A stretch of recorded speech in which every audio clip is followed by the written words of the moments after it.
My wife didn't cheat at a bar or on a dating app. She cheated at work, 5 days a week, in fluorescent light. Between meetings, I asked her about every night. Before that, my life felt ordinary in a way I trusted. We woke up early, complained about coffee, shared the same bathroom mirror. I knew how she took her eggs. She knew when I needed silence. We folded laundry while half watching the news. We talked about vacations we never booked.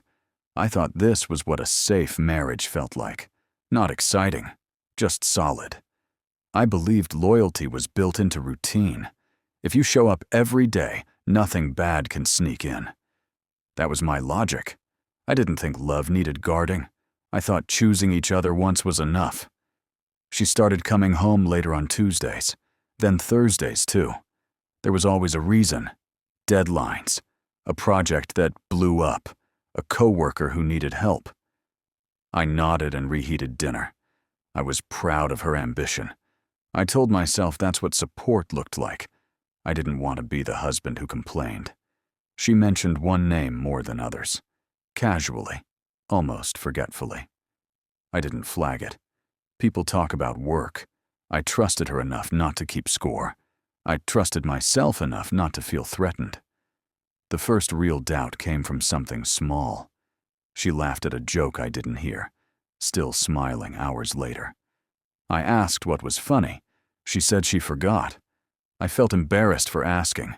I told myself I was tired, overthinking. I noticed her phone face down, then all was on silent. I noticed she dressed differently for work, sharper somehow. New confidence, new distance. I told myself people change. Marriage isn't supposed to freeze someone in place. Growth isn't betrayal. At least that's what I kept repeating. One night she fell asleep with her phone unlocked. I didn't plan to look. I wasn't searching for anything. I just saw a message preview with his name. Nothing sexual, just familiar. Too familiar. The kind of tone you earn, not assume. I didn't confront her. I hated myself for even feeling suspicious. I wanted the feeling to pass. I wanted to go back to believing. I wanted to be the man who trusted his wife without conditions. Instead, it grew. Quietly. It followed me to work.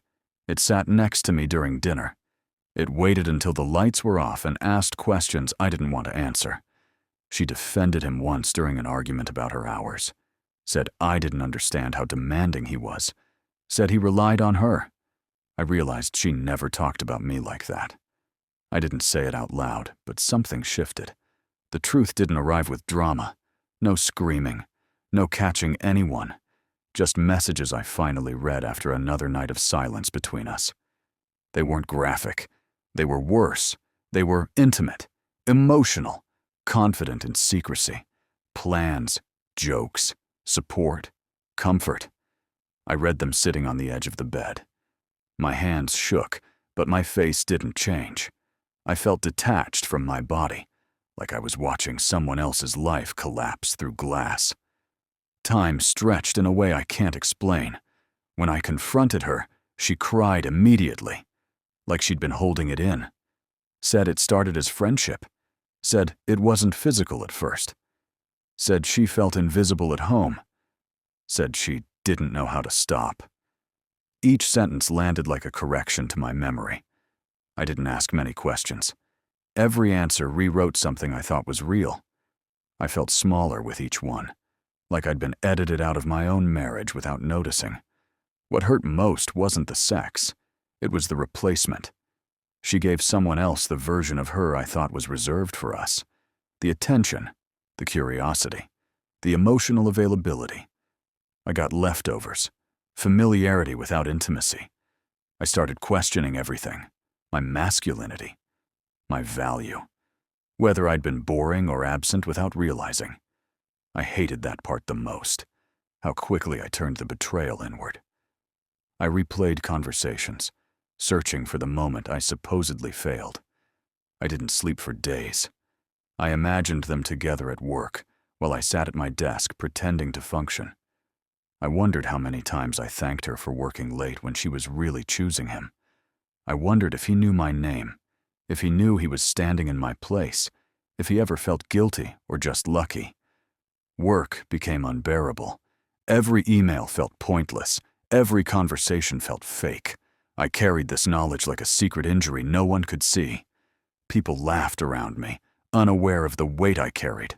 I nodded along, smiling when expected, saying nothing. I became very good at pretending I was fine, even when I clearly wasn't. I stopped trusting my own perceptions. Every memory felt suspect. Every compliment she'd ever given me felt conditional in hindsight. I realized how fragile certainty actually is. We talk now, carefully, like people walking through debris. Some days she wants forgiveness. Some days she wants space. She says she's ended it. I don't know what that means when trust is already gone. I don't know how to verify truth anymore. I'm afraid of staying.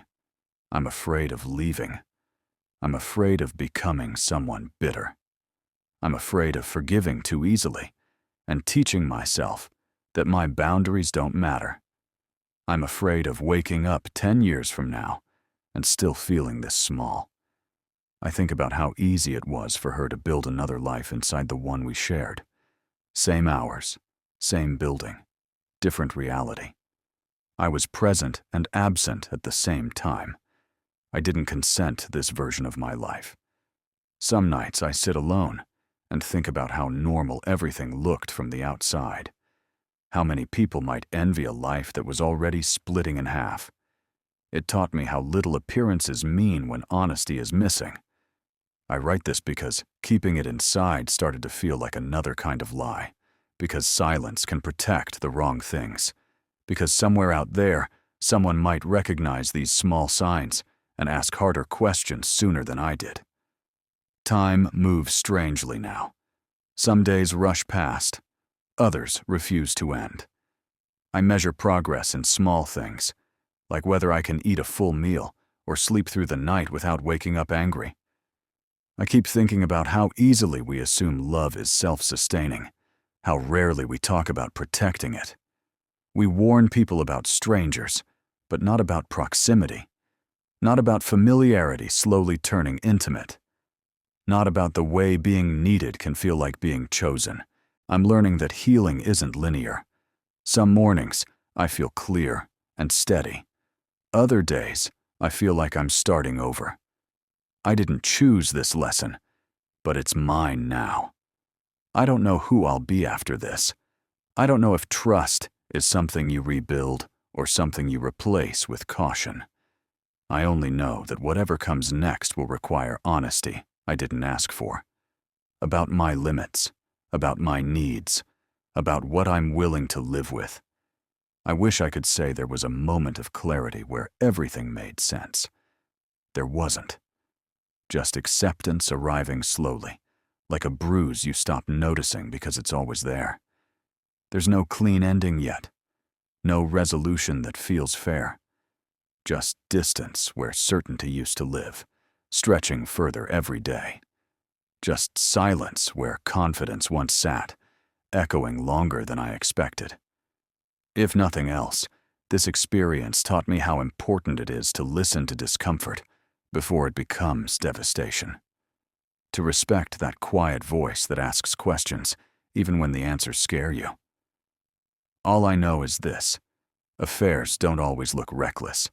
Sometimes they look professional, efficient, almost harmless, organized, scheduled, invisible until they are not. They fit neatly into calendars and excuses, into shared jokes and professional smiles, into places you are told are safe. I used to think betrayal was loud, that it announced itself with evidence and certainty. I know now that it can be quiet, almost polite. It waits for you to be tired enough not to question it. And sometimes the hardest part isn't losing your partner. It's mourning the version of your life you thought was protected by love. And learning that certainty is not a guarantee, just a feeling we borrow until it's taken back. It still hurts,